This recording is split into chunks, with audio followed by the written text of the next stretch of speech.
Olá! Oi! Depois de uma quinzena cheia de atividades, o TV USP Informa está de volta e nós abrimos essa edição falando de um tema importante para a saúde, o consumo de carne. É verdade ou mito que o consumo de carne não faz bem para a saúde e deve ser evitado? Nós participamos de uma reunião sobre o tema para ouvir o que especialistas em produção animal e saúde humana tinham a dizer. E você confere o resultado dessa conversa a partir de agora.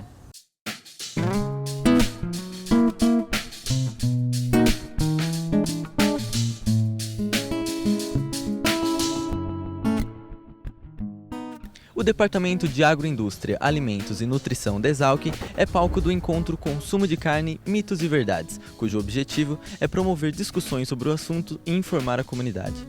O encontro ocorre em 2 dias e é dividido em 3 blocos. O bloco 1 aborda as questões que envolvem os animais na produção do alimento. A segunda parte traz a produção do animal sob a ótica ambiental. E no último bloco, o encontro fala sobre o consumo de carne e a saúde humana. O centro acadêmico ele viu a necessidade de discutir esse tema com uma profundidade maior. Para a organização desse evento, a gente teve a ajuda do USP Recicla e também de uma doutoranda da zootecnia. E a gente se articulou para conseguir contemplar todas as visões nesses 3 temas, né? Os debates são tecnicamente embasados e ministrados por médicos nutrólogos, nutricionistas, biólogos e demais profissionais da área. Diferentes pontos de vista são discutidos nas palestras. O Dr. Rondó, por exemplo, defende o consumo de carne vermelha e argumenta sobre as qualidades nutritivas do alimento. Hoje é fundamental nós estamos ingerindo carne vermelha como um autoprotetor de inflamação silenciosa, que é o principal causador das doenças de mundo moderno. E o principal alimento com objetivo anti-inflamatório que nós temos hoje é a carne vermelha. Ele melhora a relação ômega 3 e ômega 6, que é fundamental para que a gente tenha um efeito anti-inflamatório, que a gente consiga absorver a quantidade de ácidos graxos essenciais. São essenciais porque nós não produzimos, temos que receber por dieta. E essa proporção de ômega 3 e ômega 6 está muito desequilibrada com a alimentação moderna, muito alimento refinado e industrializado, que faz com que aumente a produção de ômega 6, que vem de origem vegetal. E nós precisamos de ômega 3, que é um ácido graxo essencial de origem animal. Polêmica. A discussão do consumo de carne é importante para todos, desde o indivíduo vegano até o mais carnívoro. A gente percebe que a comunidade exalquiana, e não só da Exalq, mas do campus Luiz de Queiroz, tem total interesse nesse tema. Alguns acreditam que seja um tema polêmico, existem diversas opiniões, e a importância está nisso, de se discutir temas desse tipo, com várias visões de uma maneira respeitosa, que é o que está acontecendo. E a gente vê que esse tema da redução do consumo, não só de carne, mas do consumo de produtos de origem animal, é um tema atual. Não só a comunidade acadêmica vem se preocupando, mas organizações não governamentais, como por exemplo a Humane Society International, que é uma das principais organizações não governamentais de proteção animal no mundo. Então é total, esse tema é de interesse, eu acho que da sociedade em geral. Relatórios recentes da Organização Mundial da Saúde, a OMS, e do Cancer Research UK afirmam que 21% dos casos de câncer de intestino estão, de alguma forma, ligados ao alto consumo de carne processada e vermelha, tendo como principais vilões o bacon, o presunto, a salsicha e o salame. Você sabe o que são os wearables? Não? Mas já deve ter ouvido em algum lugar o termo internet das coisas, não é? Wearables podem ser entendidos como dispositivos inteligentes vestíveis, uma onda crescente que vem para aproximar ainda mais a internet do seu usuário. Prepare-se para essa nova realidade. Se o seu smartphone é o ponto de acesso mais próximo com a internet, está na hora de rever os seus conceitos. Isso porque a chamada internet das coisas chega com força ao Brasil e traz com ela a tecnologia vestível, ou os wearables, motivo desse primeiro seminário Wearables Brasil que acontece aqui no CIESP em Campinas. Internet das coisas, então, ela surgiu como uma ideia de criar uma nova internet para as coisas, ou seja, se a gente fosse fazer uma internet só para as coisas. A internet, vocês sabem, foi construída há décadas atrás para colocar os computadores em rede, né, e depois interconectar essas redes criando. Wearables são dispositivos vestíveis que é uma evolução de tecnologias como você utilizar o smartphone para levantar alguns dados e você utiliza no seu corpo esses devices. São pulseiras para o pessoal que treina fitness, você tem para o sono, para controlar sono, mas você tem que utilizar. Então, você usa o seu corpo como informação que é descarregado em um smartphone, em um iPad, em uma outra máquina, né? Então, você coleta dados do seu organismo sem muito trabalho. Você está caminhando, você está no seu dia a dia e ele está coletando informações. Então a gente chama de dispositivos vestíveis porque você precisa usá-los em tempo integral ou durante uma atividade física. Bom, o mercado de wearables no Brasil está bem no início, né? Tá começando ainda, tem alguns poucos players, mas as pessoas estão vendo o que está acontecendo e está todo mundo muito interessado, né? Eu acredito que nos próximos anos isso deve aumentar muito, deve aumentar exponencialmente, provavelmente. Eu vi uma oportunidade de negócios, né? Eu sou empresária na área e eu gosto de tecnologias. Eu vim da área de automação industrial e sempre com tecnologias novas. E eu vi uma oportunidade de negócio de começar a trabalhar nessa área. Então, nosso evento hoje é um disseminador de informações, né? Para que crie um ecossistema, pessoas se conectem, conheçam e estão desenvolvendo a tecnologia ou estão comprando possíveis usuários, então ter essas pessoas mais próximas. Então aqui a gente está difundindo a tecnologia, que é uma tecnologia disruptiva, mudar um pouco o conceito de como você coleta dados, né? Você é uma máquina, né? O ser humano é uma máquina e tem muita informação que você precisa para a área da saúde, enfim, tem área de entretenimento. A gente fala um case de sucesso que é a Magic Band da Disney, que você coloca a pulseira, você planeja a sua viagem antes de ir para o parque e usufrui todo o passeio utilizando essa pulseira. Então é uma coisa que interativa, que você consegue monitorar todos os seus passeios e aproveitar mais, sem precisar de pegar dinheiro, cartão de crédito. Então são todas, não só para a área da saúde, mas os dispositivos vestíveis são utilizados para entretenimento, indústria, moda. Nós temos tecidos flexíveis, que também já no fio já é feito, né, para ser maleável e você poder vestir a conexão, né? Então isso não é mais futuro, nós estamos no presente utilizando. Então isso é uma oportunidade de negócio. Põe a jaqueta e o tênis.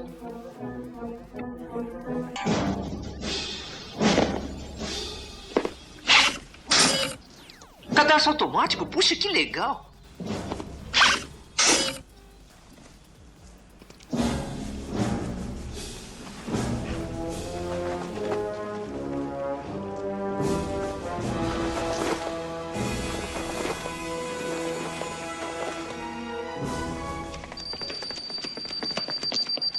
Tá um pouquinho grande. Ajuste de tamanho, pronto. Põe os bolsos da calça para fora. Entre os centros de pesquisa que investem no desenvolvimento de tecnologia nacional aplicável ao conceito de wearables e internet das coisas, está o Inatel, de Santa Rita do Sapucaí, Minas Gerais, que no seminário apresentou o hardware Momote e a rede de dados na nuvem chamada Nova Gênesis. A gente trouxe dois projetos que estão conectados, né, convergentes, que é o projeto do Momote, que é um projeto que está sendo feito por uma empresa em Santa Rita do Sapucaí, e nosso laboratório é parceiro desse projeto. E trouxemos também a ideia de um projeto mais ousado de arquitetura, de informação e de serviços, que pode ser integrado à internet das coisas, que é chamado Nova Gênesis. E Nova Gênesis significa novo começo. A ideia surgiu com a seguinte questão: como é que a gente faria se a gente fosse fazer uma internet de novo, do zero? E isso a gente começou lá em 2008, 2009, 2010, 2011 a gente começou a desenhar como é que seria. Em 2012 implementamos a prova de conceito, que está rodando lá no laboratório. A gente não usa mais TCP/IP, por exemplo, que são dois protocolos da internet. E aí a gente está trabalhando justamente agora para integrar o Momote à Nova Gênesis, que aí a gente teria o braço físico de hardware, né, coletando dados e levando isso para os serviços da nuvem Nova Gênesis, que representam esse hardware e consegue... A Nova Gênesis trabalha muito na ideia de um software representa a coisa, da internet das coisas, e representa ela para estabelecer contratos e vender o que ela é capaz de fazer. Então é um modelo um pouco invertido. Ao invés de você pré-conceber tudo que uma coisa pode fazer, você exporta o que ela faz e o serviço inteligente decide.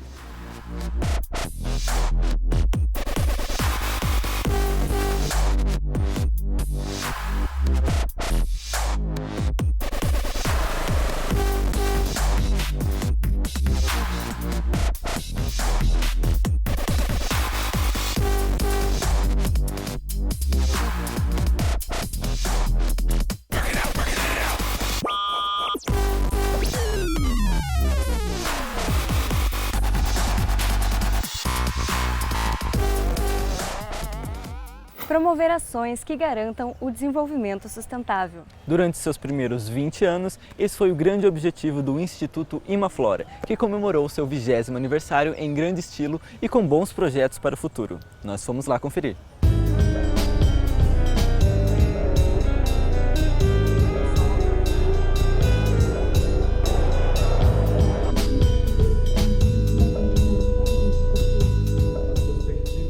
Dia 20 de outubro foi a data escolhida pelo Imaflora para celebrar os seus 20 anos. A programação começou na parte da manhã com a inauguração de um conjunto de painéis solares que trouxe autossuficiência na produção de energia para a sede da entidade.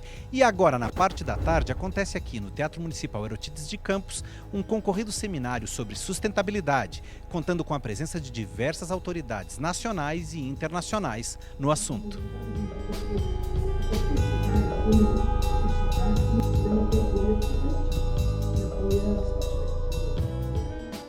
O Imaflora é uma história boa de que você criar uma instituição e não, digamos, e deixar ela fluir e ter ciclos de reinvenção, etc., faz muito bem. Então, a gente buscou uma abordagem, que é uma abordagem, na época, um pouco diferente, que era uma abordagem para o terceiro setor, de não focar muito ou exclusivamente na questão da crítica e dos problemas, mas tentar apontar soluções e caminhos. Então a gente sempre diz que era menos você dizer o que não pode e mais dizer como pode. E acho que essa aposta, que é a aposta da certificação, que é a aposta da capacitação, do treinamento, da formação de mercados para produtos sustentáveis, ela foi uma aposta correta, mas também não foi engessada com um modelinho que talvez que pudesse existir naquela época, naqueles anos, deixando um espaço para a organização poder ir se adaptando e pensando e crescendo com ela, expandindo horizontes. Então hoje o Imaflora, você vê, 20 anos depois está criando um novo sistema de certificação, por exemplo, né? Não se acomodou com aquilo que já existia, viu que esse sistema que a gente tinha, por exemplo, ele não funcionava para algumas situações e agora está criando uma nova ferramenta que é o Origens Brasil, por exemplo, identificar certificações de origem, que quase que vira de ponta cabeça aquilo mesmo que a gente trabalhava 20 anos atrás. Então, acho que isso a organização conseguiu evoluir, crescer e, ao mesmo tempo, se manter atualizada e com espaços para que as coisas frescas possam aflorar.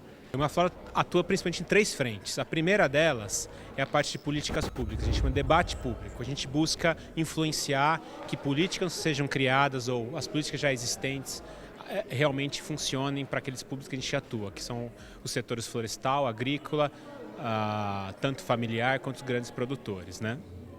E também outra frente de trabalho a gente chama a certificação florestal e a certificação agrícola. A gente atua no Brasil inteiro, auditando fazendas, desde pequenos produtores, indígenas, áreas protegidas, até grandes fazendas de café, de cana, de cacau, de produção florestal nativa.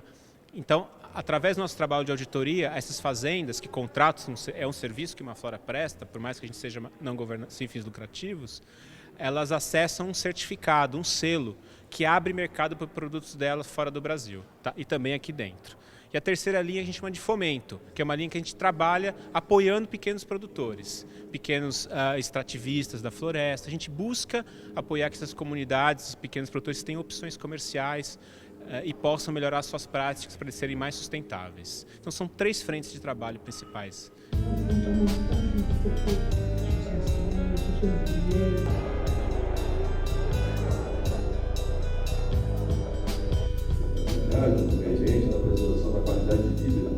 Também o prefeito municipal Gabriel Ferrato se fez presente nessa cerimônia comemorativa e falou das contribuições do Imaflora à gestão municipal.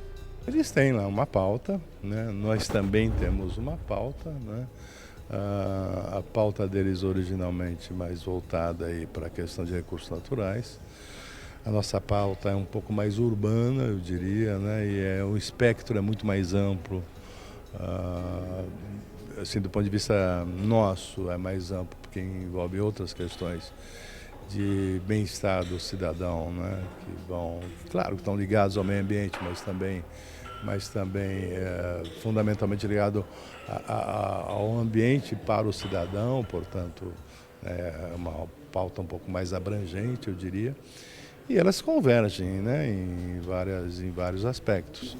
Além de ser ultravisionários, eles foram muito competentes, porque eles realmente instituíram, né, definiram ali uma identidade da organização, e isso se concretizou.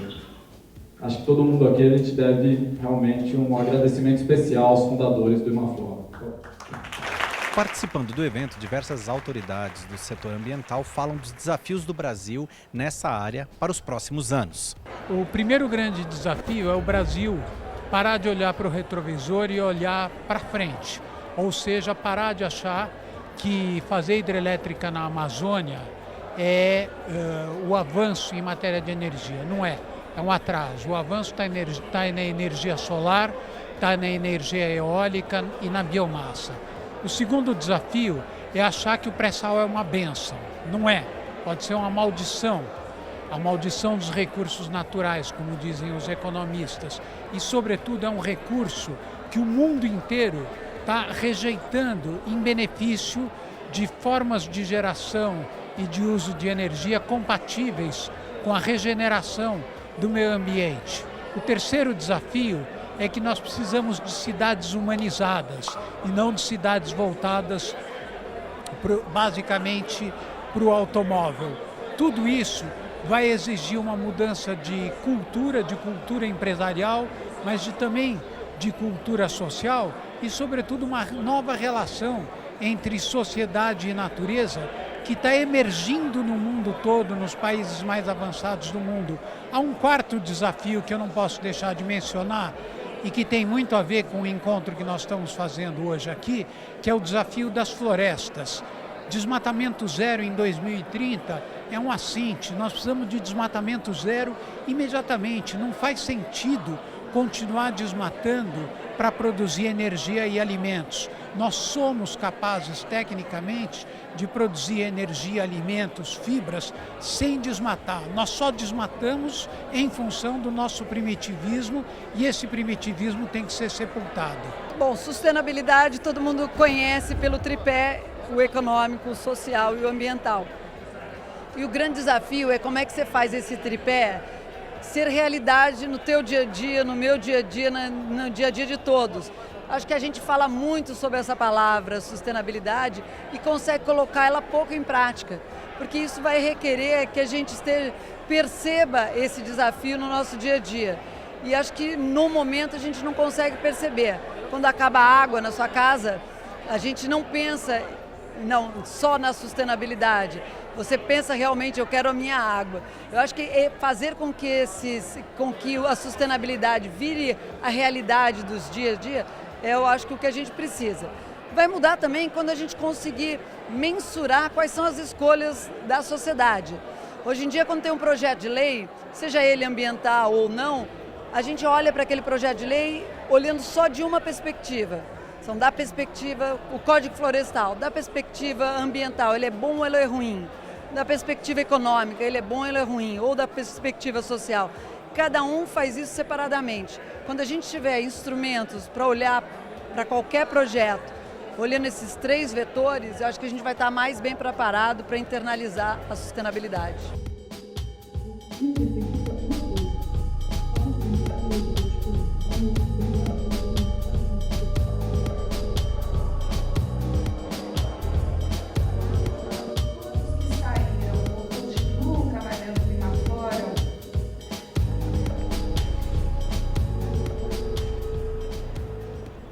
Chegou a hora do intervalo, mas é rapidinho, não saia daí que nós já voltamos com mais novidades para você.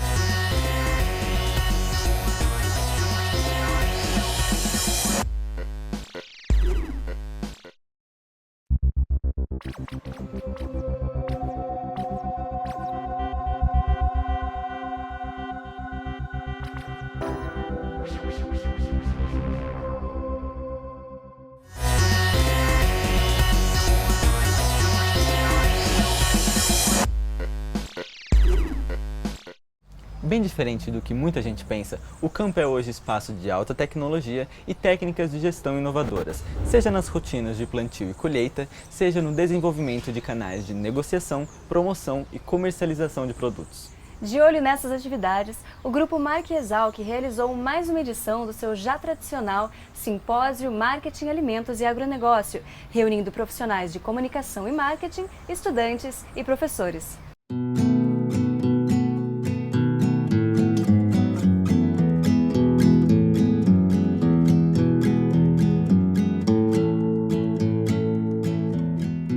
Debater o marketing na agroindústria é o objetivo do Grupo Marques-Alck, que promove pela 8ª vez o encontro Marketing em Agronegócios e Alimentos, aqui no pavilhão de engenharia da escola.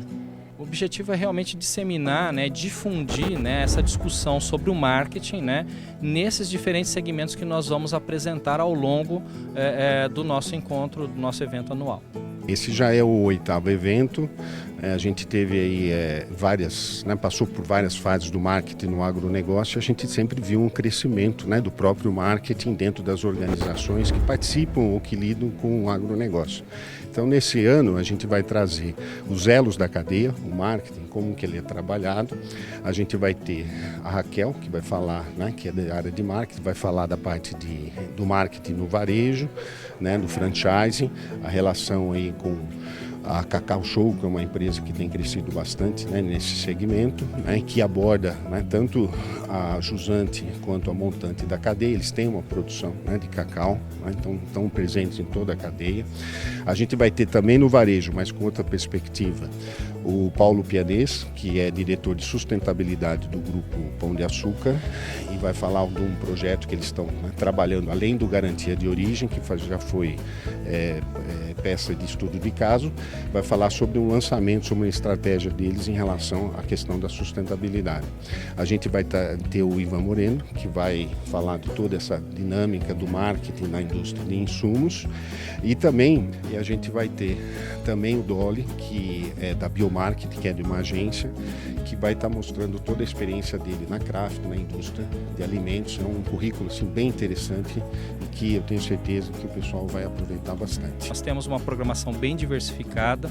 Essa programação, ao mesmo tempo, nós vamos ter o evento anual acontecendo, teremos também o congresso de Marketing, Alimentos e Agronegócio, é um congresso acadêmico, é o nosso primeiro congresso e também o nosso primeiro workshop da agência de comunicação LQA, que também faz parte do Grupo Marques-Alck. Para os palestrantes convidados, o evento é uma ótima oportunidade para abordar os desafios contemporâneos do setor e buscar alternativas, além de promover a aproximação com outros profissionais do mercado e estudantes interessados pelo tema.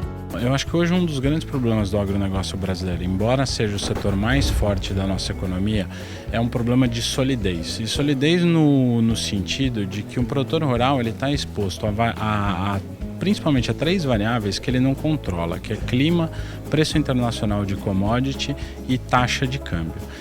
Então, nesse sentido, eu acho que a contribuição do marketing, a contribuição mais forte que o marketing pode dar para o agronegócio é de ajudar o produtor rural a fazer conexões com outros setores da economia para transformar a atividade agrícola numa atividade menos volátil, numa atividade mais sólida, no sentido de procurar diversificação e verticalização dos negócios. Em primeiro lugar, eu acho que um evento dessa categoria proporciona para o profissional se manter mais atualizado.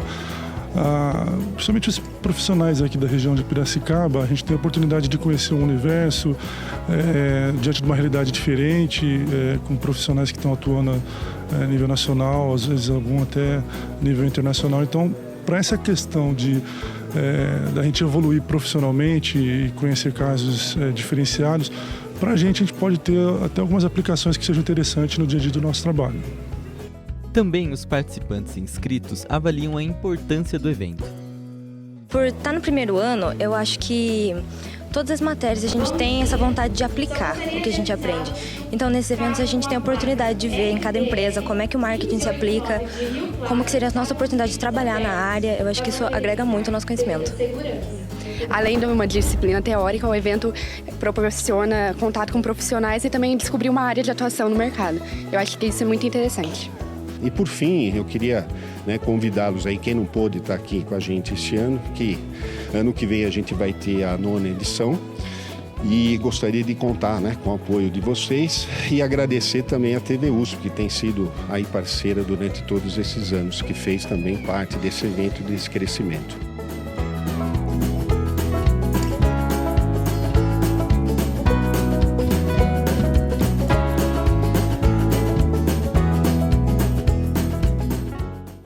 Na série especial sobre o Ano Internacional do Solo, hoje vamos conhecer um laboratório que desvenda a maravilhosa complexidade desse rico e importante elemento para a nossa sobrevivência.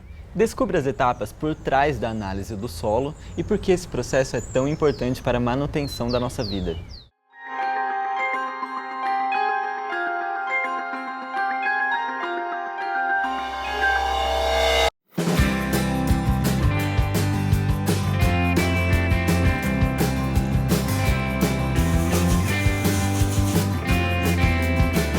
Apesar de muita gente não saber, o solo é um elemento rico e diversificado no que diz respeito às suas características físicas e químicas. E conhecer essas características é chave para um cultivo de sucesso.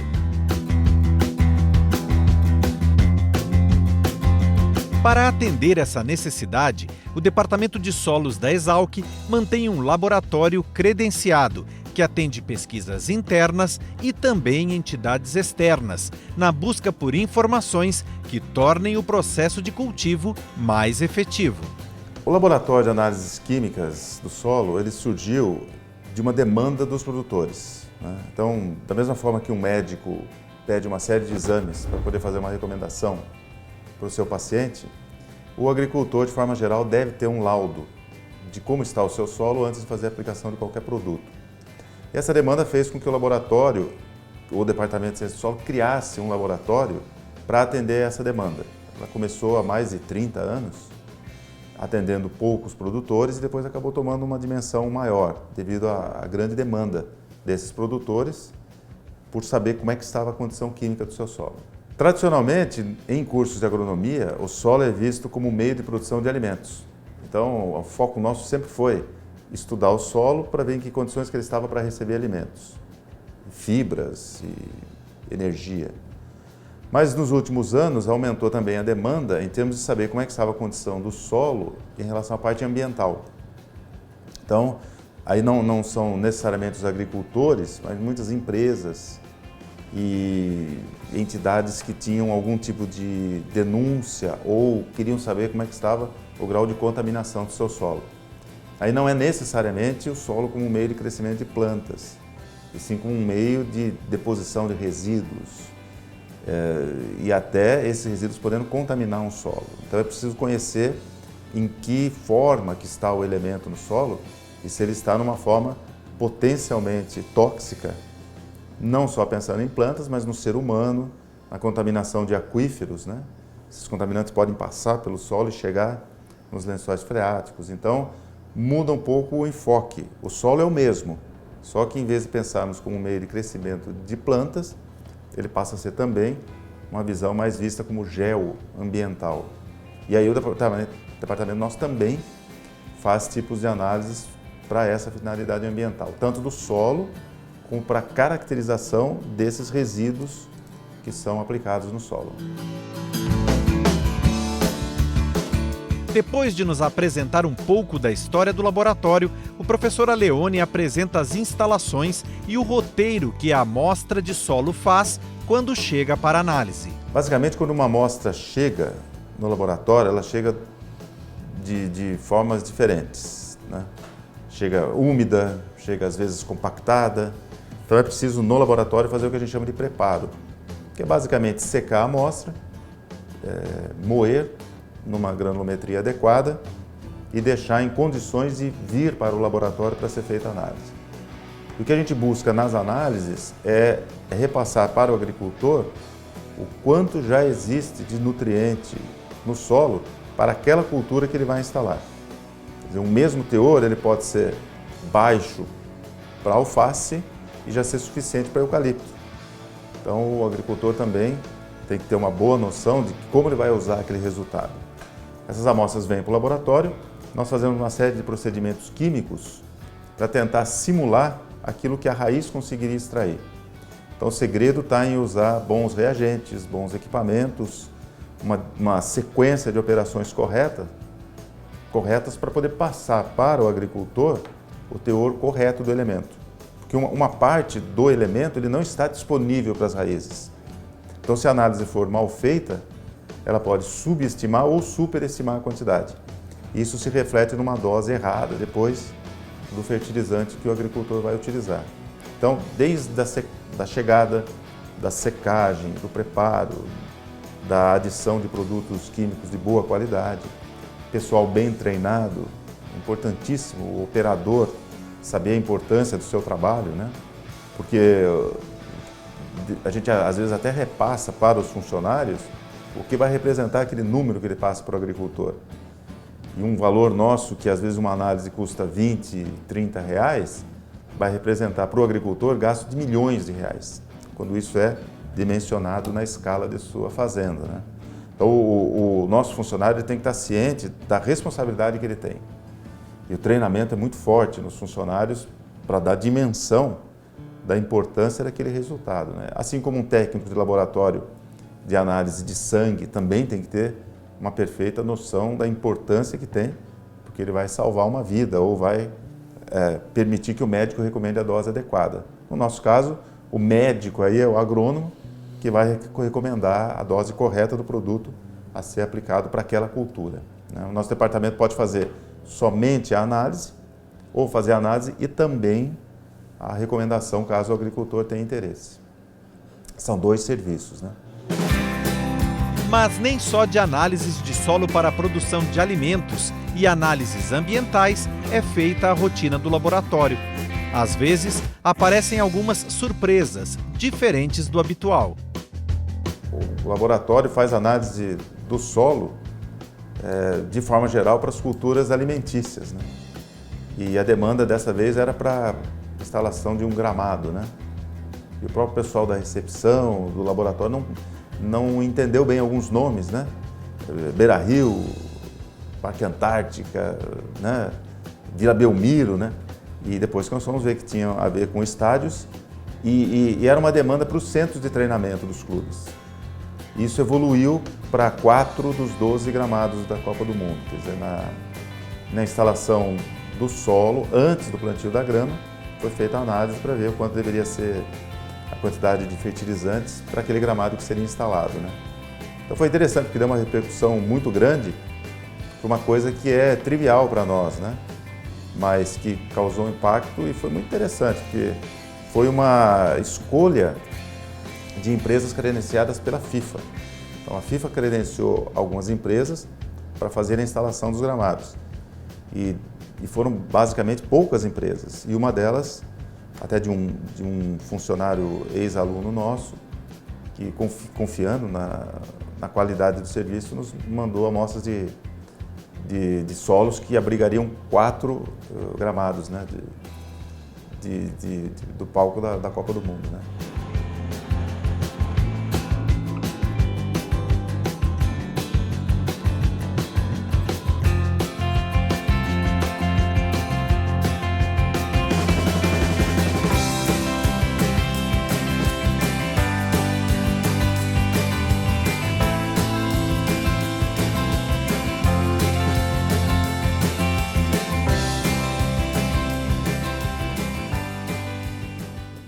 E o nosso TV USP Informa chegou ao fim, mas a nossa conversa não. Continue participando desse projeto com a gente. Envie suas críticas, dúvidas e sugestões para esse e também para os outros programas que produzimos. Acompanhe nossos trabalhos no nosso canal no YouTube e na nossa fanpage no Facebook. E siga nossas atividades de produção no Twitter e no Instagram. A sua participação é muito importante para nós. Confira as novidades da nossa programação nas nossas redes sociais e ajude-nos a compartilhar esse conhecimento. TV USP Informa volta na próxima quinzena. Um grande abraço e até lá. Tchau!